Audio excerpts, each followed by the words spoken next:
नमस्कार दोस्तों, welcome back to our channel. Friends, मैं आप सबका अपने चैनल स्टॉक्स फॉर लाइफ पे बहुत स्वागत करता हूं। Welcome to S T F L family. DFL members, बात की जाए ऐसे तो बाजार में ढेरों सारी केमिकल वाली कंपनी है और आप कोई भी अच्छे केमिकल वाली कंपनी में निवेश किए हुए हैं और निवेश करना चाहते हैं तो भाई आपके आने वाले कल में मैसिव पैसे बनेंगे। बिकॉज केमिकल वाली कंपनी का अपने आप में ही एक प्रूवन ट्रैक रिकॉर्ड रहा है और जिस हिसाब से इंडियन गवर्नमेंट एग्रेसिवली कोशिश कर रही है कि चाइना से जो केमिकल्स आते थे उस पर ड्यूटी इम्पोज किया जाए, जिससे क्या हो हमारे जो लोकल केमिकल मैन्युफैक्चरर है उनको बूस्ट मिले। तो जी हाँ दोस्तों, ये ब्लेसिंग इन डिस्गाइज वाली कहानी हमें देखने को मिलती है। ऑल्दो आपको पता है कि केमिकल में दीपक नाइट्राइट, नवीन फ्लोरिन, एसआरएफ जैसे दिग्गज कंपनी हमें मार्केट में देखने को मिलती है। इसके पहले आपको पता है दोस्तों, मैंने लक्ष्मी ऑर्गेनिक को कंटिन्यूसली बेसिस पे कवर करना स्टार्ट किया था और कवर करने के बाद 70% अपसाइड हमें देखने को मिला। ऑल्दो इसमें मैं लक्ष्मी ऑर्गेनिक को डिस्कस नहीं कर रहा हूँ, एक ऐसी कंपनी को डिस्कस कर रहा हूँ जिन्होंने रिसेंटली R&D ब्रेक थ्रू में अपना बहुत ही प्रबल दावेदारी पेश की है और लॉन्ग रन में गाइस इस कंपनी में मैसिव ग्रोथ पॉसिबल हो सकता है। बहुत लोग बोल रहे थे कि सर लक्ष्मी ऑर्गेनिक का जो प्रॉफिट मार्जिन है वो कम है और मार्केट में दूसरे जो स्टॉक्स है इससे अच्छे भाव पे अवेलेबल है। बट मैंने आपको हमेशा से एक बात सिखाई है कि जो मैनेजमेंट कमेंट्री है उसको आप सीरियसली लिया करें। आप लेते हैं फिर नहीं लेते हैं मुझे नहीं पता, लेकिन जो FIAs और DIAs होते हैं वो ज़रूर लेते हैं। लक्ष्मी ऑर्गेनिक की बात की जाए, इसके पहले वो बहुत ज़्यादा भागते हुए देखने को मिला और अभी भाग रहा है। क्यों? तो उनके अंदर जो प्रॉफिट ग्रोथ है, कैपेक्स प्लान है, इसको लेके मार्केट आने वाले कुछ क्वार्टर के लिए फैक्टर इन कर चुका है और कर भी रहा है। तो जी हाँ दोस्तों, इसी बीच में अगर आप केमिकल में नया निवेश करना चाहते हैं या फिर एक ऐसी कंपनी में निवेश करना चाहते हैं जो केमिकल में अपने आप में आउटस्टैंडिंग हो, एक मिड कैप कंपनी हो, लॉन्ग रन में अच्छी खासी ग्रोथ विजिबल हो, तो जी हाँ आप इसको ट्रैक कर सकते हैं। बिकॉज ब्रोकर्स की बात की जाए तो रेगुलरली बेसिस पे गाइस इसको ट्रैक करना स्टार्ट कर चुके हैं और ब्रोकर्स इसको बहुत ही अपग्रेड कर चुके हैं। तो जी हाँ, मैं किसके बारे में डिस्कस कर रहा हूँ, क्या फंडामेंटल्स हैं और हमें निवेश करना चाहिए फिर नहीं करना चाहिए, सब कुछ अनबायस्ड वे में डिस्कस करने की कोशिश करूंगा। बहुत कुछ सीखने को मिलेगा। चैनल फर्स्ट टाइम होंगे सब्सक्राइब कर सकते हैं इस तरह की क्वालिटी कंटेंट को सबसे पहले एक्सेस करने के लिए। Now without delaying any for time, let's begin.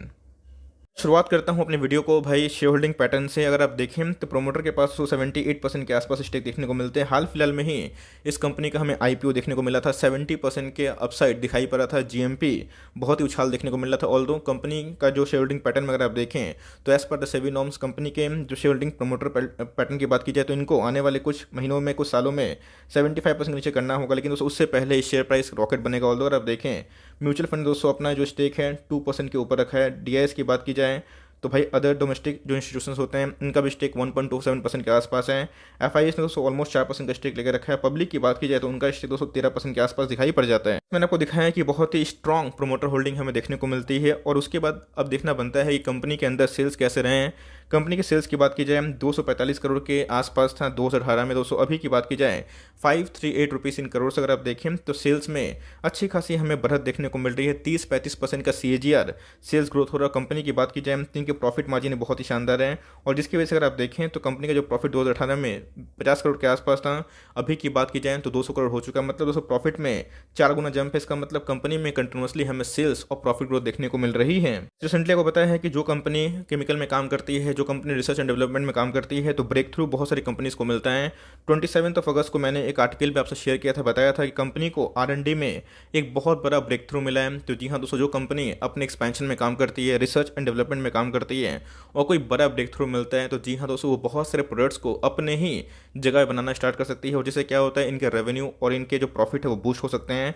तो इस कंपनी की बात की जाए तो इन्होंने HAL सीरीज़ में बहुत बड़ा ब्रेक थ्रू हासिल किया है और इससे क्या होगा, बहुत सारे एप्लीकेशंस हमें देखने को मिलते हैं। अगर देखें तो ये HAL सीरीज़ पूरे ग्लोबली 1 बिलियन का मार्केट साइज हमें देखने को मिलता है और इससे क्या होगा दोस्तों, इस कंपनी में बहुत ही ज़्यादा आने वाले कल में रेवेन्यू ग्रोथ होने के चांसेस है। ऑल्दो ये जो HAL सीरीज़ है इसका फ़ायदा क्या होता है, पॉलीमराइजेशन की बात की जाए, वाटर ट्रीटमेंट की बात की जाए, पेंट इंडस्ट्री की बात की जाए, कोटिंग इंडस्ट्री की बात की जाए, इसमें अपने प्रोडक्ट सीरीज को बढ़ा सकते हैं। तो जी हाँ दोस्तों, जितने इनके प्रोडक्ट बढ़ेंगे आने वाले कल में इनके रेवेन्यू वैसे ही बढ़ने के चांसेस हो सकते हैं। मैंने आपको बताया, न्यूज़ का इम्पैक्ट समझाने की कोशिश की और अब दोस्तों एक्शन लेने की बारी है। बिकॉज अगर आप देखें तो जो स्टॉक का प्राइस है लास्ट डे की बात की जाए दोस्तों तो हमें 4% के आसपास तेजी देखने को मिल रही थी और 1623 के भाव पे हमें लास्ट डे क्लोजिंग देखने को मिल रही थी। जब से IPO आया है अगर आप देखें तो इस कंपनी में बहुत ज़्यादा डाउनसाइड हमें देखने को मिला था, लेकिन जैसे ही ये धीरे धीरे और लॉन्ग टर्म में अच्छा खासा ग्रोथ विजिबल दिखाएगी। तो वैसे वैसे गाइस इसके अंदर और भी तेजी आने की उम्मीद है, बिकॉज फंडामेंटल्स के पास बात की जाए तो कंपनी बहुत ही शानदार, सिर्फ सेल्स ग्रोथ या फिर प्रॉफिट ग्रोथ बढ़िया नहीं है, बल्कि जो कंपनी के अदर फाइनेंशियल मैट्रिक होते हैं तो वही बहुत शानदार दिखाई पड़ते हैं।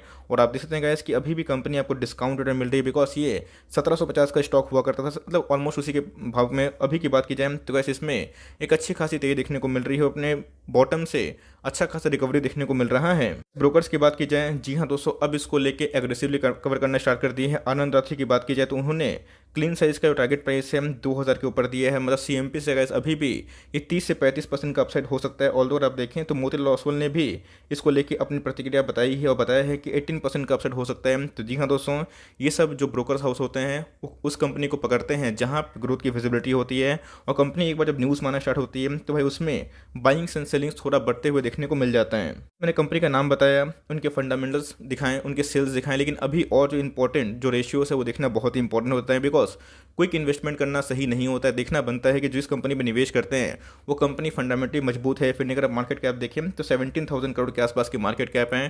तो जी हाँ, प्रमोटर को अपनी होल्डिंग को थोड़ा कम करने की आवश्यकता है, लेकिन यस उसके लिए समय लगेगा, लेकिन उसके पहले ही स्टॉक प्राइस में काफ़ी तेजी आने की उम्मीद है। और ऑल्दो देखें तो 1784 का स्टॉक था, आपको मिल रहा था 1600 के आसपास, मतलब अभी भी 10% डिस्काउंट रेट में अवेलेबल है। ऑल्दो अगर आप देखें तो जो स्टॉक का पी है 86 के आसपास है, मतलब स्टॉक का जो वैल्यूएशन है काफ़ी प्रीमियम है। लेकिन अगर इनके एचएल सीरीज़ में जो ब्रेक थ्रू कंपनी ने दावा किया है तो उनके रेवेन्यू कंट्रीब्यूट होते हैं, तो भाई आने वाले कल में इनका जो पी है उसी सबसे एडजस्ट होता हुआ देखने को मिलेगा। बिकॉज अगर आप देखें तो कंपनी का जो फेस वैल्यू है वो हमें 1 दिखाई पड़ता है, और कंपनी का जो ROC है वो 60 के आसपास है। ROE की बात की जाए 45%, जो अपने आप में ही बहुत ही टॉप नॉच है, बिकॉज आपका एक शेयर आपके बिजनेस में कितना कमा जाता है तो बहुत ही इंपॉर्टेंट हो जाता है। तो वैसे 45% के ROE जनरेट करती है, जो अपने आप में ही बहुत ही शानदार है। ये सेल्स ग्रोथ के बारे में डिस्कस करें तो जी हाँ दोस्तों, प्रीवियस कुछ समय से अगर आप देखें तो इनका जो सेल्स ग्रोथ है बहुत ही कॉन्स्टेंट दिखाई पड़ रहे हैं।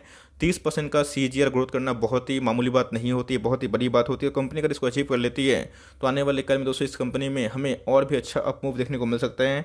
5 ईयर्स के प्रॉफिट ग्रोथ के बारे में डिस्कस करें तो बहुत ही शानदार है, 50% के आसपास है। स्टॉक प्राइस में आपको सर्च देखने को नहीं मिलेगा, बिकॉज न्यूली लिस्टेड कंपनी है, लेकिन स्टॉक का जो ROE है अपने आप में 40 के ऊपर है, जो अपने आप में ही बतलाता है कंपनी बहुत ही अच्छा प्रॉफिट जनरेट कर रही है अपने रेवेन्यू के अगेंस्ट में। इनके पास कितना रिजर्व और सरप्लस से देखना बन जाता है। तो जी हाँ, 17,000 करोड़ के आसपास की मार्केट कैप वाली कंपनी, ऑल द वैल्यूएशन थोड़े महंगे हैं, इस बात को ध्यान रखिएगा, लेकिन हमें स्ट्रॉन्ग प्रोमोटर होल्डिंग देखने को मिलते हैं, स्ट्रॉन्ग सेल्स देखने को मिलते हैं, स्ट्रॉन्ग फाइनेंशियल रेशियो देखने को मिलते हैं। अगर आप देखें तो कंपनी का जो रिजर्व है वो भी हमें बढ़ते हुए दिखाई पड़ रहा है, और कंपनी के ऊपर एक भी रुपये का दोस्तों कर्जा नहीं है, कंपनी शुद्ध डेट फ्री है। अगर बोरोइंग्स की बात की जाए तो हमें नील देखने को मिल जाते हैं। जब से लिस्टिंग हमें देखने को मिली है उसके बाद हमें प्रॉफिट बुकिंग देखने को मिला, लेकिन 27 अगस्त को ही इन्होंने बोला है कि R&D में इनको एक स्पेशल ब्रेक थ्रू देखने को मिल चुका है। तो जी हाँ दोस्तों, ये आने वाले कुछ महीनों में, कुछ सालों में इसका इम्पैक्ट पूरा क्लियरली विजिबल होगा। तो मेरे हिसाब से CMP एक बाई करने का बहुत ही अच्छा मौका हो सकता है। ऑल्दो अगर 1600 का लेवल सर्वाइव नहीं कर पाएगा तो हो सकता है कि आने वाले कल में आपको 1550 के लेवल में देखने को मिल जाए। लेकिन अगर आप लॉन्ग टर्म का निवेश करने का प्लान करते हैं, अभी तक केमिकल में निवेश नहीं किए हैं और चाहते हैं कि थोड़ा फास्ट ग्रोथ मिल पाए, अच्छी कंपनी हो, तो जी हाँ आप इसके बारे में सोच सकते हैं। देखिए फ्रेंड्स, बहुत सारे मार्केट में ऑप्शन अवेलेबल है, ऐसा नहीं है कि सिर्फ इधर पे निवेश करना है। अगर आप ऑलरेडी अच्छे खासे केमिकल में एक्सपोजर दिए हुए हैं तो इधर पे ज़रूरत नहीं है ऐड करने का, लेकिन आप चाहते हैं कि भाई कोई अच्छा कंपनी जिसमें ग्रोथ विजिबल हो, लक्ष्मी ऑर्गेनिक आपसे निकल गया, कोई दिक्कत वाली बात नहीं, लेकिन जो न्यूज़ आती है उस न्यूज़ का अपडेट समझिए, उसका इंपैक्ट समझने की कोशिश करें, तो लॉन्ग रन में गाइस इसके लिए बहुत ही अच्छा एक अप मूव हो सकता है, और 1550 के आसपास का भी मिलता है। तो मेरी स्ट्रॉन्ग रिकमेंडेशन होगी, आप चाहें तो इसमें बाई कर सकते हैं। ऑल दो वैल्यूएशंस महंगे हैं, लेकिन कंपनी आने वाले कल में एक अच्छा खासा परफॉर्म कर सकती है, तब के पास है। मैं एक ही बात बोलूँगा, होल्ड एंड कंटिन्यू। CMP से ओके हैं तो भाई एकदम जाइए और लॉन्ग टर्म तक होल्ड एंड कंटिन्यू करें। अगर आपके जो केमिकल एक्सपोजर है उसमें कमी है, अगर आप ओके हैं देन दोस्तों में ऐड करने की आवश्यकता नहीं। लेकिन यस, अगर आप चाहते हैं कि लक्ष्मी ऑर्गेनिक मिस हो गया, अगर चाहते हैं कोई अच्छी कंपनी में निवेश करना, तो आप चाहें तो उसको स्टडी कर सकते हैं। आई होप मेरा एफर्ट आपको अच्छा लगा। वीडियो अच्छी लगी तो लाइक कर दिएगा, चैनल फर्स्ट टाइम होंगे तो याद से सब्सक्राइब करना भूलिएगा। फर्दर कोई डाउट उसको ड्रॉप कर सकते हैं, कुछ रिव्यू चाहिए उसका नाम ड्रॉप करना भूलिएगा। I would love to make a video on your demand. Guys मिलते हैं जल्दी ही, तब तक के लिए bye. Thanks for watching friends, God bless you all.